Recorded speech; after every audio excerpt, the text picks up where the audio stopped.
to another episode of the Young Black Suburban. If you haven't yet, could you please subscribe to our channel, get us some viewers. Today we have a very, very special guest on our show, Miss Andrea Gronski of Action Karate, right? Yes. And is it Drexel Hill? Drexel Hill. Yeah. How you doing? I'm good. How are you? I'm great. Good. Me and Andrea met because you showed up at my gym. Yes. And you haven't left since. I just moved in. It's fine. That happens a lot. Back in January. I just showed up. January. And let's talk a little bit about how that happened before we get into yourself. Because I don't think people really understand that my competition is like less than a mile away.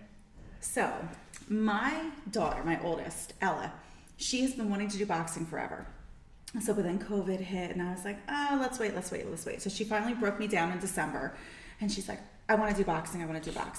So we did a search. We live over not too far from here, and we found one of your competitors. Mm-hmm. So we went over. She didn't love it. Well, let's get this right, though. There's no competition. No. I'm joking. Another boxing gym. Yeah. So we came here. I came with her for her first class, and I will never forget. Like, she was having a good time. She comes over, she gives me a head nod, and I say to you, "All right, let's sign her up." Right. And you were like, "Wait a second, you guys didn't even talk." I'm like, "It's my kid, I know her." Yeah. So then I think the next class, I was like, you know what, I'm gonna do this too. I feel like that's how I get involved in all my activities. I just jump on my kids' activities, right. And I haven't left since. So nothing wrong with that. Nothing wrong at all. Yeah. And you know, your background is not necessarily boxing. It's not anything that you're used to doing, I guess. Correct. It's something else. Where are you from? So, born and raised in Bensalem. Yeah. Never left that either. So Did you go to Bensalem High? I did. Oh, I did. okay. Went to Bensalem High, graduated in 96, aging myself a lot. And then I went to St. Joe's, so local school. Here. Don't do the math. Don't do the math, because we've already had this conversation. Yeah, I know. So then I went to St. Joe's, and I've been here in the area ever since. Right. And somehow you got involved with martial arts along the way. Yes. Go ahead. Okay. So about 10 years ago, Ella was actually being bullied. So my daughter, very quiet. She's confident now, but at the age of 6, 7, not so much. Mm-hmm. So she was getting bullied, and we had her in a private school, and you think, once you put your kid in a private school, they're going to be fine. And so not so much. So I was being bullied. I was going through a divorce as well. So that was, there were a lot of things going on in her little life. So after one particular event at school, I was like, you know what? I'm not going to have my daughter bullied. Like, mm-hmm. At this point, I had her, my middle one. I'm like, I'm raising little girls. I need to raise them to be strong, independent, empowered women. So I reached out to the local karate school by us, and she started training. Then my middle one and I started training, and then I left my job as a family therapist and opened up a karate school. So that's your background. Yes. You're a therapist. Yes, I'm a therapist. Wow. 16 years in the mental health field. Wow. Yes. I had therapy this morning. Everyone needs therapy. Yeah, definitely. Wow, so that's a dramatic change, and a big leap. I guess you had security when you were a family therapist, right? Yes. So I worked for a local nonprofit mental health agency. So, 9 to 5 job. I was, I was in the field, and then I was a director. So, 16 years, and I, at the end, hated every minute of it. It was seriously an energy vampire. Kind of sucked the life out of me. And I'm like, what am I doing? Like, I would come home after work and just lay on the couch. Right. And my husband would be like, what are you doing? And I'm like, I don't know what I'm doing anymore. So, when this opportunity presented itself, it was kind of a no-brainer. Man, for me, I opened up my gym after 36 years or 30. I opened it up when I was 33. That's like, for me, 33 years I was doing the sport, though. That's how I look at it. You were doing something totally different. Most people probably looked at you like you were insane. Yes. Yes. In your mind, how did you build up the courage to actually step in and first of all, how many years was this ago that your daughter was being bullied? 10 years ago. 10 years ago. Yes. Okay, and so 10 years ago you started martial arts. Yes. And now you opened up your own studio within that amount of time. Yes. That's a very short amount of time. It is, but here's the thing. So when I started training, then like I said, my middle daughter started training, and I was just a student, like showing up to class a couple times a week, doing my thing. When my youngest wanted to join, so she was 2, and she grew up in the karate school. She's 8, almost 9 now. Right. She did Mommy and Me. Hated the head instructor, like just scared to death of him. So I'm on the mats with her doing my thing. So I was on the mats with her from the ages of 2 to 3. Then the head instructor at that time at this school in Feasterville said to me, you know what, you're really good at this. Did you ever think about teaching? So I started teaching. So I would teach like the 3 to 6 year olds a couple times a week. Then I started teaching adults. Then I became their program director. Then I opened up my own school. So it was a progression, but I also have an amazing support network there. Like that, the organization I'm part of is so amazing, and their goal is to develop leaders and to develop people who can then spread the martial arts in other communities. Right. So if I ever had to do this on my own, like I give you so much credit. Like I don't know that I could do that. Like a lot of respect for you. Thank you. Well, I kind of look at you when you come in like we're like the same kind of person. But back to my original question, you had to really get that courage and say, look, I'm going to do this. Do you remember that day? So it wasn't an actual day. It was like a lot of months put together, because I would be very fearful. Like, I don't know, like I get a steady paycheck. Like I've been here for 16 years. To throw that all away is scary.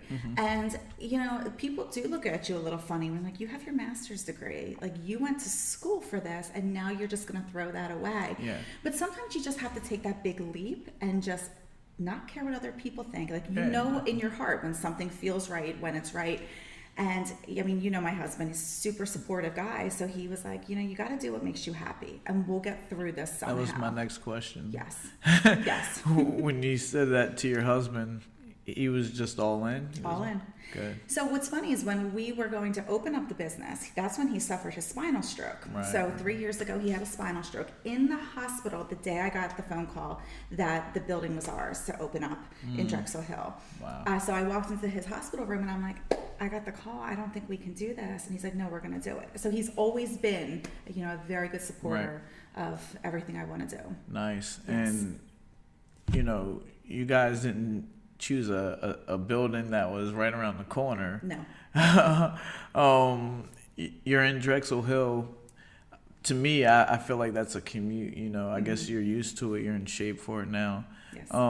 What made you have to go down there or choose that location? So my business partner just found the building. Like And were you guys looking everywhere? Like, were you trying to be close to home? Well, so there's a lot of karate schools right in this area. Bucks County has a lot of the action karate organizations. So I definitely wanted to expand. The demographic is amazing. Like Upper Darby is right next to West Philly. So we have such an amazing demographic, amazing community. Yeah. So when he found it and did some research, he's like, this is an amazing opportunity. So I love it. I mean, it's 40 minutes. Some days, when you hit that traffic on the turnpike, I'm like, what am I doing with my life? But that's few and far between. Yeah, I do see a lot of your advertisements and your social media, and it seems like a very diverse. Yes. We talked about not calling it a dojo. Diverse karate school. Karate school, a diverse school. Was that something that you thought about when you first opened? Obviously, people don't really think about keeping people away anymore, but did you actively try to make a diverse school for the community, or is it just organically happening? It just organically happened, honestly. And I think once people understood that we are open and accepting of every race, I think that was, that really won the community over. Like, we are extremely, extremely diverse, even with my instructors. So, I'm this short little white woman, and I have, a very diverse instructor base as well. So I think Right. they see once what they get when they walk in. Yeah, like for me, it wasn't really about race. I knew that I was going to get a lot of people that didn't look like me Yes. in the gym because of the area we're in. It was more like boxing is a sport on the outside. If you don't know about it, people are thinking it's a brutal sport. It's a sport for men only. So I knew when I opened up that I had to make it acceptable for women to come and join. So even though like I didn't actively look for diversity, I still did actively put things in place where everyone could feel welcome and feel like it's okay, like it doesn't smell too bad in here. Most days, but you go to certain gyms and certain karate schools and things aren't really put together well, or it's not as welcoming. And I see like your building's a weird shape almost. Yes. Like you walk in. I haven't walked in. I'm just remembering pictures in my mind. It's like a I don't know, what would you call that? A triangle? It's like a triangle. It's a very weird triangle. So my building is an old movie theater. Okay. It's 100 and some years old. Super cool. It does not look like any other dojo. Like it's not the weird dojo colors. Yeah. I don't have trophies everywhere. I don't have flags everywhere. Like the decor is kind of reflective of who I am. It's like a little rustic, a little quirky. So we have our parent area and then we have the mat space. So I think that like when people walk in, they already sense we're a little different. Yeah. And it's funny because like martial arts world is very heavily male dominated. So I did, when I first opened, I got a couple people like, "You're the head instructor?" And I'm like, "I am the head instructor." Yeah, that's funny. As a group that we don't see that much in charge, and that was going to be my next segue. So, well, anyway, people don't see women as head karate instructors. Yes. I do know one other person that's a woman that's a head instructor. When people walk into my gym, they don't really see black business owners around. So I relate to you in that way. How does it feel being a young woman entrepreneur? Oh my goodness. So it's very, I have to try to put this into words now. Like it's very amazing. Like it's empowering. It's amazing. That I have this opportunity, that I was given this opportunity. I mean, I earned the opportunity to open this up, and then to be able to have all these little people in my building and these adults, and it's hard to put into words. It's like awe-inspiring some days. Yeah. So. Yeah. And you're giving yourself to people, you're not only just teaching them karate, they're getting to experience someone that they might not be able to experience where they live, or, you're just giving them some Ben Salem in Drexel Hill, which is great. I guess my family members are a part of your I do school. have some Witherspoons in my school, which is crazy because none of my family lives in Bucks County. They all live in West Philadelphia, Upper Darby, that area. So I know the demographic that you have. Do any of your friends go to your school, or anybody that's in this area? So I actually have, no. So I actually have, though, some people from this area who commute up to see me. So that's pretty cool. But it's all community based. So we have our Drexel Hill, our Upper Darby, our West Philly. That tends to be cool. And what about your friends now, your peers? What do they think about Andrea, who turned from therapist to karate instructor? That sounds, we're saying it out loud. I know. So I have to tell you, my friends are my karate people. I think that I was met with a lot of judgment from friends when I left the traditional, career role that we are supposed to get into. So I definitely lost a lot, but who I socialized with my karate people. So, and that those friendships were formed when I stepped on the mats. Like, with boxing, it's a very tight-knit group. Yeah. And that's how karate is too. So those are my people. That's who I choose to surround myself with. That's Do you know that the saying, like, you are the 5 people you hang out with? Yeah. So I want to hang out with those people who support me, not the Right, people right. who maybe were a little more judgy. Yeah, I gotta So. make some friends because my only friends are my 14-year-old. I don't. Yes. I gotta figure that part out. And what I was gonna ask you before was, has the road been hard? Like, we're talking like everything just fell into place. You know, you got a building, people showed up, but we both know that that's not how it works. That's not how it works. Yeah. So do you remember like the first month of being open? How was that? So the first month, so my building was the ugliest building you have ever seen in your entire life when we bought it. It was like a dollar store that was vacant for 2 years at least. It was just smelly and dirty, and I was like, okay, I'm going to teach karate in this smelly, dirty school as we're doing construction. So my husband was in the hospital at that time, so myself and my daughter, we would go up every day, clean all the construction dirt, roll out some mats, and teach class. And like just kind of beg people pretty much to walk through the door to give me a chance in this pink ugly building. And it was hopefully they saw like my vision, and they saw that they were enrolling in classes for me, not the building. So I probably cried every day for like the first 4 to 5 months. Right. But then like once we really started going, and it's like, wow, this is amazing. This is amazing what we're doing. And the community supported us, open arms. And, you know, we've really, I mean, we've had ups and downs, of course, you know, with COVID and life in general. But, I mean, we're at a really good place now. Right. So When COVID did actually happen and things shut down, what were the things that happened to your school that changed? So we went virtual right away. So we got a notice, I guess, 2 days before that we had to close. So we went virtual. And let me tell you, teaching virtual karate is very challenging. Yeah. So we lost some students, but we gained some fantastic, loyal students from them. And that I probably cried every single day too. Like that anxiety of, oh my God, I'm going to lose everything that I've put my heart and soul into. A lot of sleepless nights, a lot of, you know, I probably have an anxiety disorder now as a result. Yeah. But it has definitely been a very challenging 15 months. Right, So. right.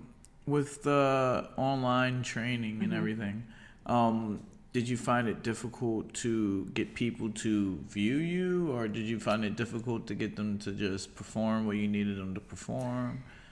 It was more performing because the majority of my students are children.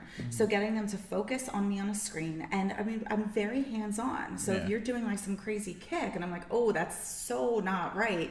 Trying to fix them and hold their attention. And it's not the same. Like you can't have that relationship on Zoom that you can in person. Right. And I'm a people person, so I want that little person right in front of me to get their personality, to hear their funny stories. And that really was missing. I think I'm so grateful it was only a couple months, but it definitely was. And we know that you have kids. Yes. You know, and you're talking about how hard it was to teach virtual learning. How do you feel about the kids that have to go to school and do virtual learning? Oh my goodness. So did your children have to? They did, and I'm very, very fortunate that my children are good learners. They were able to adapt. They were able to pick up pretty quickly. They missed the socialization, but I feel so bad. I hear stories and stories from my students. Like virtual learning's been so difficult. They're so behind. Their social skills are off. The parents are frustrated. It's been tough. Yeah.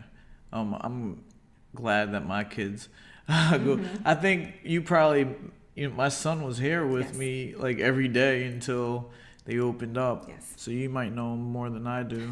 I do miss seeing him during the day here. Yeah. But for me, it's like I'm just bringing your kids to work every day. You know, people don't really realize that we're actually working, I think.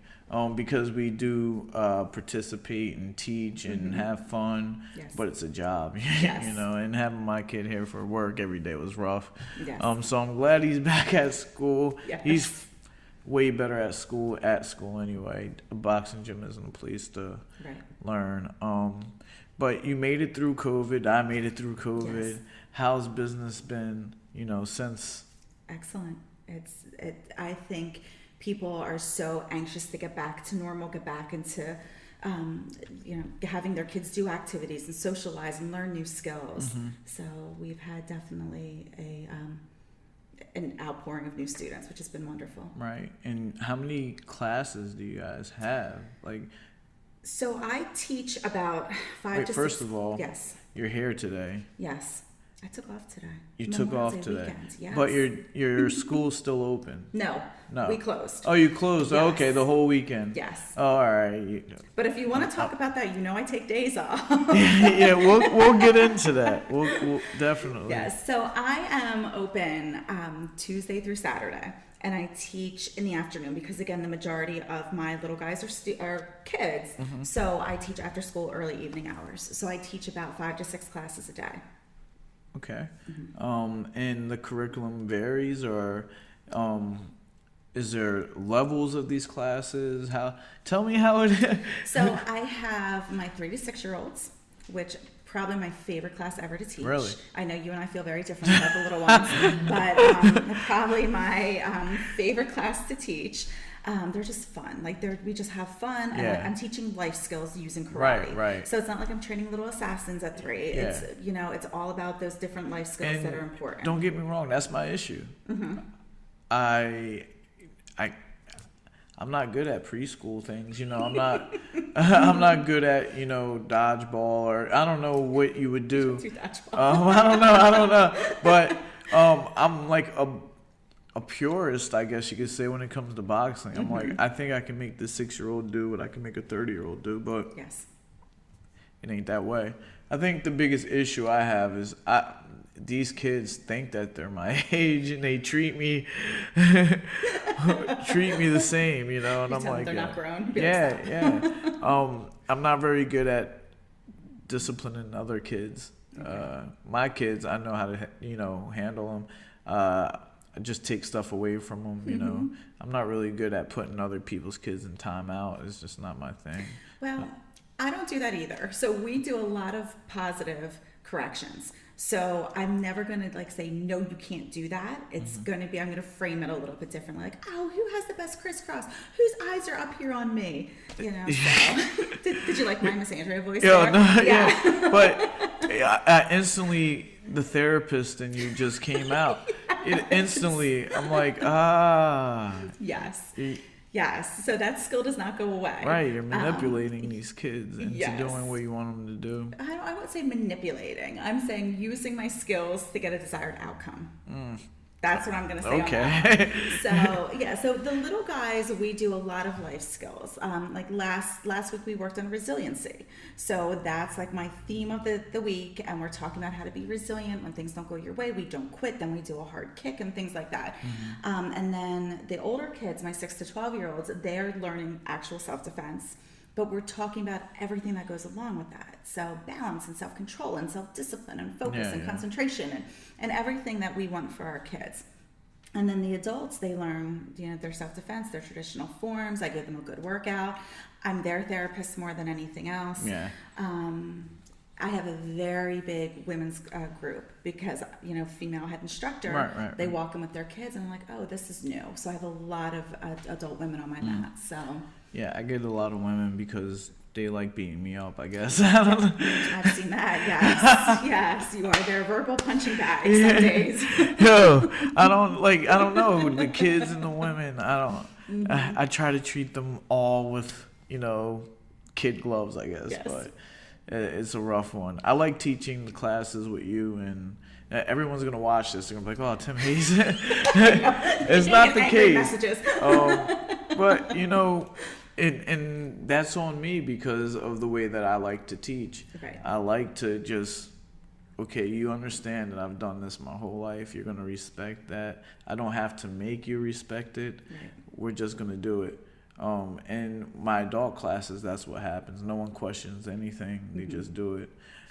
My women's boxing class, I have to show them my belts on the wall. Like, look, do you see? Like, the kids class, I got to tell them to YouTube me because that's what they do to get respect. But I guess that's the difference between boxing and martial arts as well. It's like boxing is a little bit freer. You want people to have their, I'm not saying that martial arts you don't, but personalities make boxing. You know, Muhammad Ali wouldn't be who he was if he wasn't boisterous and, you know, had his personality. In martial arts, my experience is you gotta stand in line, bow, know some of the language of where that martial arts comes from. How do you feel between teaching at your school and then coming to a boxing class? So I agree with that. Like, the basis of martial arts is respect. Like, that is what they learn from the minute they walk in. You bow when you walk in, you bow when you get on the mat. I'm Miss Andrea or ma'am. Like, it's not Andrea, it's not hey yo lady. So that's definitely something we command. But the similarities are between us and you guys is everyone's journey is their own. So I have those students who, like, they're looking at it more for a socialization aspect. I'm talking about adults too. Yeah. They're looking to find where they fit in. And they might find their people out on my mats, and they might be there just for that. And then I have my very serious students who want more, who want to learn, who channel Bruce Lee, and they want to be a serious martial artist. Yeah. And that's what I see here too. Like, you have the groups, and I'll chat it up with anyone out there too. But when it's time to get down and do the work, but that's everyone's journey, and you know, we all find our places on that line. I just admire martial arts for that aspect. Now that I'm a teacher, you know, when I was a fighter, I would want to be able to do what I. And the other thing too is, you know, for me, boxing's a very solitude sport. It's just you, your trainers. You know, there's not really a team. You do belong to a gym and everything, but when you fight, you're on your own. So I really fight with the people that need to have their friends come, and I don't know, like I'm like in that way really a purist, and like a fight can happen anywhere. You've heard me say that. Yes. And like, let's just go to work and learn what you have to learn, so we can make sure that I give you something, you know, and you probably have the same, you know, thing going on. Yes. Do you have like your problem issues? Like, let's get some dirt. like not problem issues, but like you said you like this, you like that. Oh my goodness. So my biggest pet peeve, excuses. I hate excuses. And I know you have no place for them either, because if I come in, I'll be like, oh, this hurts. You're like, all right, get to work. So I'm like, use your other hand. Exactly. I think, you know, we, instead of accepting that we might have flaws, we might have weaknesses, we make excuses about them. Like, I have some adults who'll come in, and before they even step on the mats, Miss Andrea, this hurts today, and I'm talking adults. And I'm like, okay, but you have to work through that. We can't let our excuses hold us back, because if you let them hold you back on the mats, where else are you letting excuses get in the way? Are you the job you want, of the relationship you want, of just being happy in life? And that drives me insane. So that's when I have to take a deep breath and push them. You literally are bringing your therapy into your studio. You're literally a therapist. I joke about it all the time, but you have a degree. Sometimes I pull up to the parking lot. Somebody's waiting for me out there. I don't know why. It's not me, but I know who it is. And no, there's a few people. Before I can even get out, I got to fix somebody else's problems. Yes. I guess having a degree in it helps you out. Yes. You know, it makes it easier. It helps me out, but it also can suck the life out of me too. And so that kind of goes into, like, I will leave my school exhausted, and not physically, but mentally exhausted, because we have to take care of so many people. Sometimes it's hard to take care of ourselves. Right. And I'll sit in my office with my program director and be like, I don't even know which way is up anymore.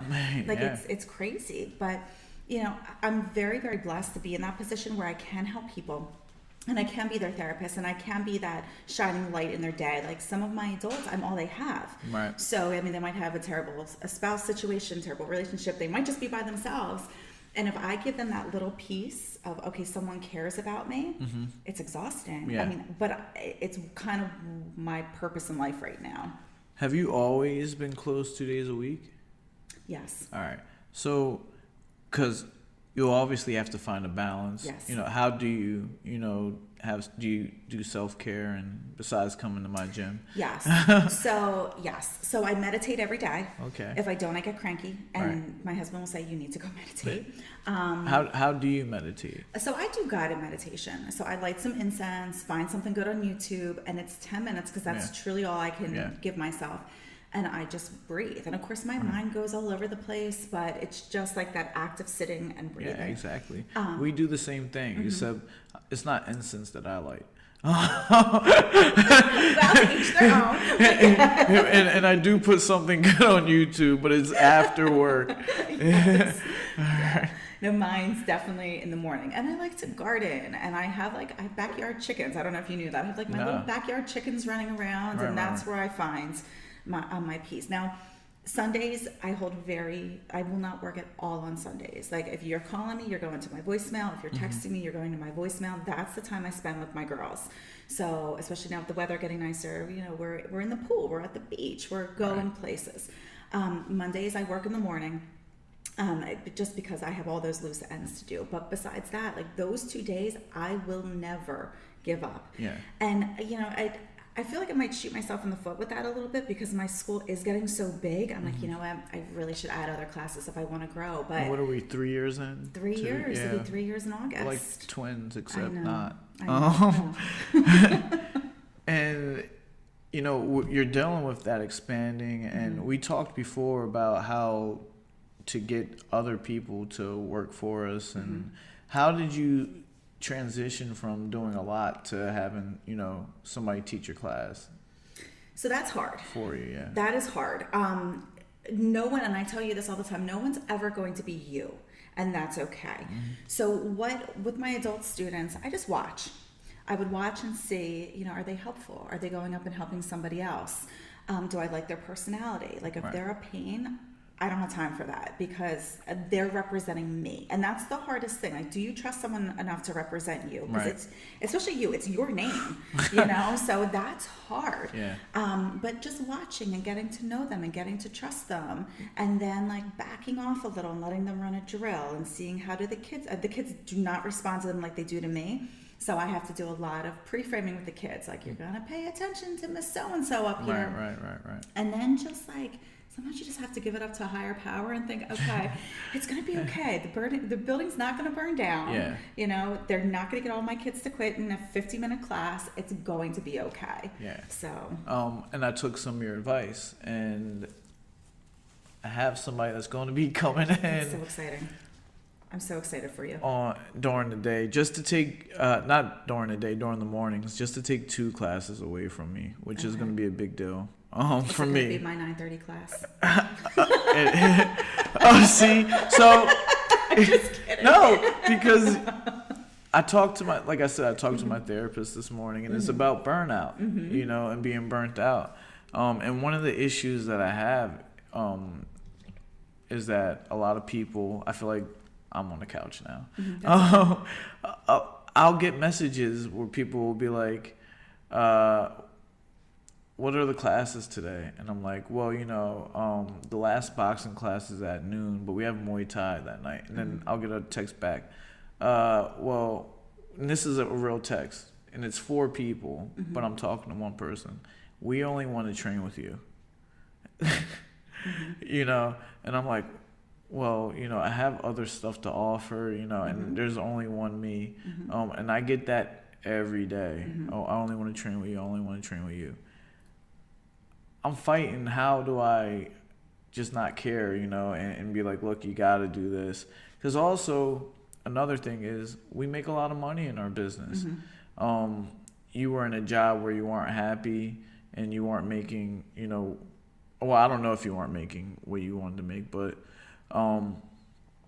we are lucky in a way to be able to make as much as we make. You think I should charge more? I do. You know that. I've already told you that. But I always feel like I'm it's a privilege, so for me to turn down people, I'm like, man, I could be working, not to say that McDonald's isn't a good job for some people, but I could be there. How do you manage all that because I know you have to have it too. You're a boss. Yes.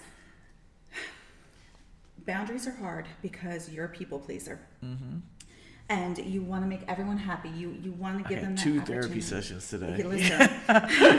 So, put your feet up, lay back. It's all good. What's going on? So you want to take care of your students, but at the same point, like you said, burnout. Now, burnout, I believe, happens when you're not growing, you're not expanding mentally and physically, and you don't have time. I mean, you're here 8:30 in the morning to God only knows what time at night. When do you have time for you? When I meditate at night. Right. And that's it. Like you have this lake property, you have, and that's the thing and you just have to hold firm. Okay, great. Here's my new coach. They're going to be here and you have to be okay with that. Make sure you're okay with that because they're coming to 9:30. They're coming to 9:30. Yeah, they're coming to 9:30 and I just you're right. I'm a people pleaser. I made myself this product, it's not title boxing or anything. It's Witherspoon Boxing. Mm-hmm. People Google us and they look, me up. And I'm fighting with damn, I'm really a product here, yes. I'm trying to hire you. In all my free time, yes. No free time, but, search for that. Now, do you ever feel like, wow, everything's in place? The business is just smooth. I could go on vacation for a week. Yes, I can go on vacation for a week, but I'm never content. I think that's something too. It's always, how can I be better? How can I do more? How can I reach more people? Mm-hmm. But I can still go away for a week. And granted, I call the school probably 50 times a day, and then I'm jumping on my cameras and seeing what's happening. But that's what we're always going to do because we are what people are paying for. Right. So they're paying to come to my school. They're paying for me to instruct them, and it's hard to say, okay, I have to step away a little bit, but this is why we do what we do. Yeah. To have that freedom. Yeah. So. And your family, obviously, you guys all come here except your other 2 daughters, but it's important for you to spend time with them as well. Yes. You guys all have a time that you spend together, or is there a set time? How's this go? Sundays. So now, of course, my husband works every other Sunday, but the girls know, so Sunday morning is my time. I will go up to my school. I'll do some yoga there just because it's the mat space. I'll just go and I'll breathe. They know when I get home at 11, that day is mine. So that's when we'll hike. We'll do whatever it is they want to do. And then Monday, when they get home from school, that's our family dinner night. That night, nothing else can happen. However, now you have my child here at 5. So that's going to be after that. But It's for the better. It is for the better. Yeah. It is for the better. But that's something that time, if anyone asks me to do anything else, no, I'm sorry. That's my family time. Right. And I have had people try to get, I just had a student not that long ago. Hey, Miss Andrea, are you ever going to open on Monday? No. And she said, well, why not? I don't understand. And that's not for you to understand. That's for me to understand and my family to understand. Right. And, I have... people are like, are you gonna find an 8th day in a week so I can train? No, they're trying to switch my schedule around. Have you ever had a customer where you're like, yo, you gotta go, or you don't have to say any names? I want to hear the story though.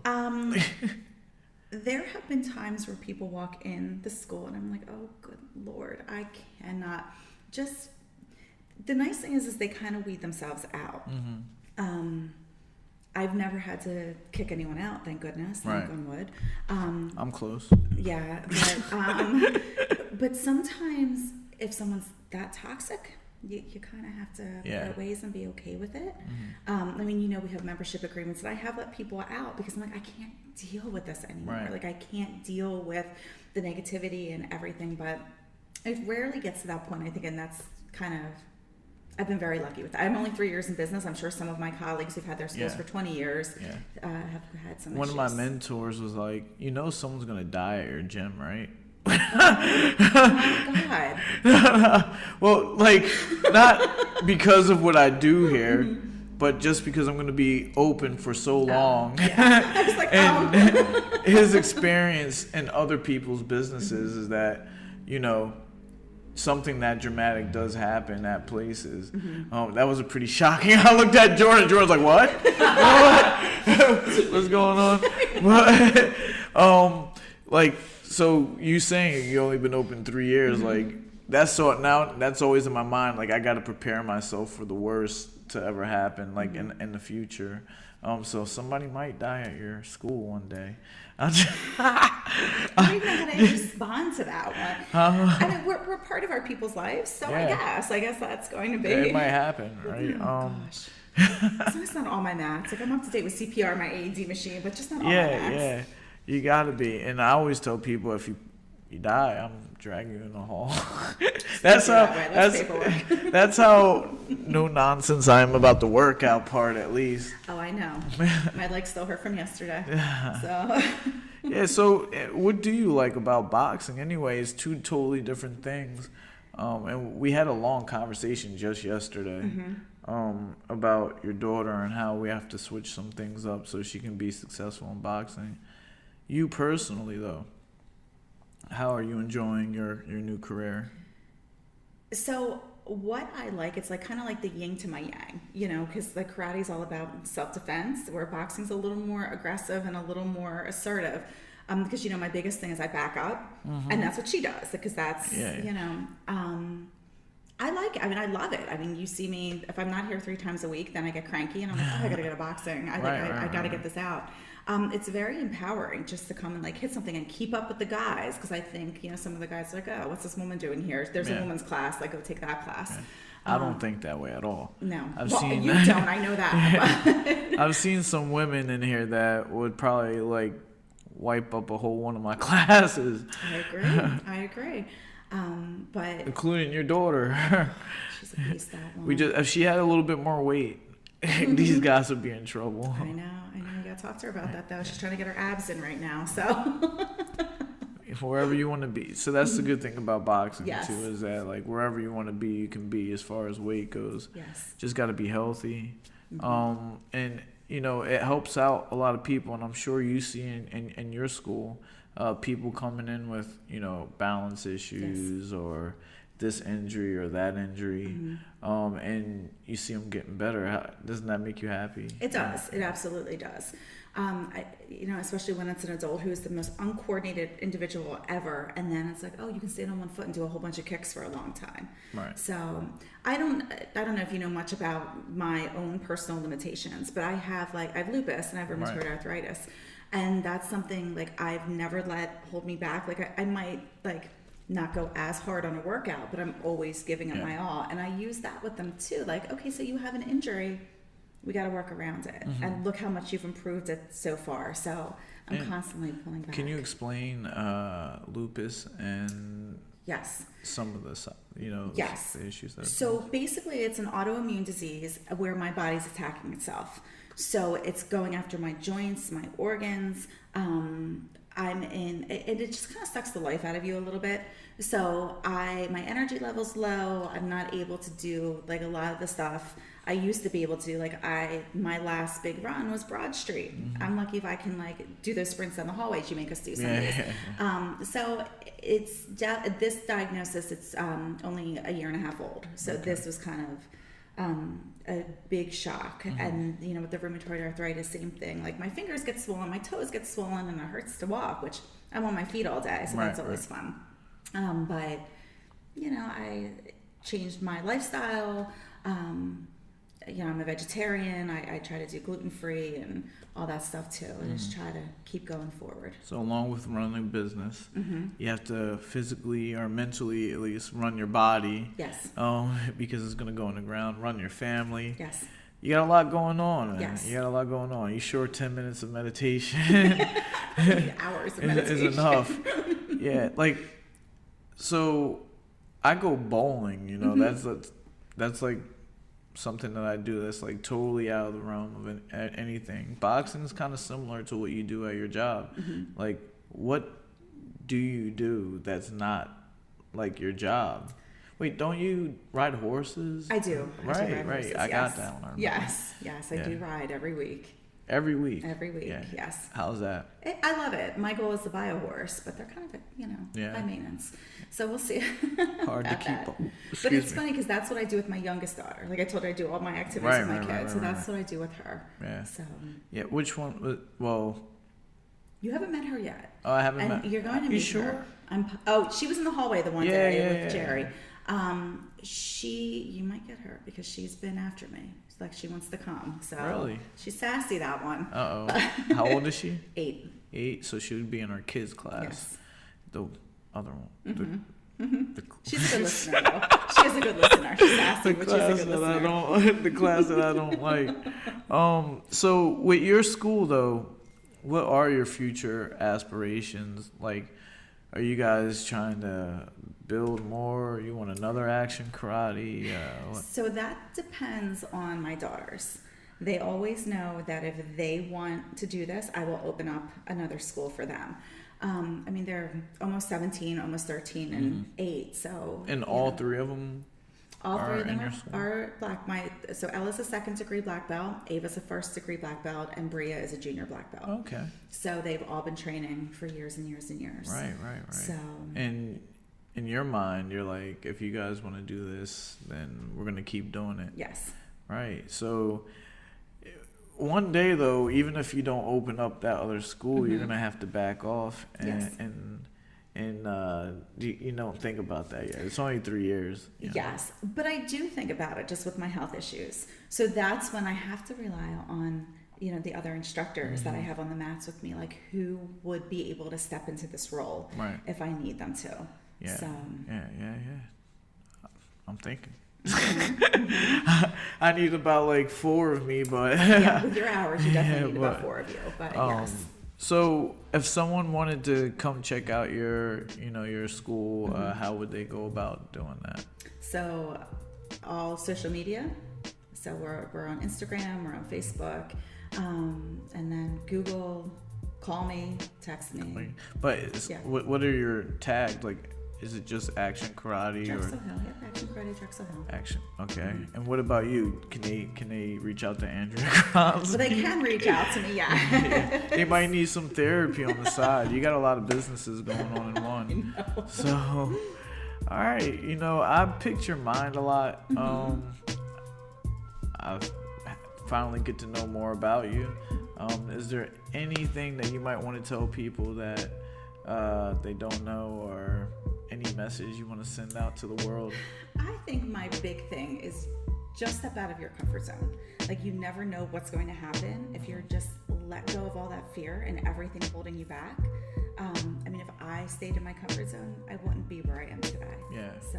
Yeah, just do it. Just do it. Nike style. Exactly. Andrea, thanks for my therapy session today. Anytime. I really appreciate it. Thank you for coming in and talking on the Young Black Suburban. It's Andrea Gronski from Action Karate Drexel Hill. This is the Young Black Suburban. Make sure you subscribe.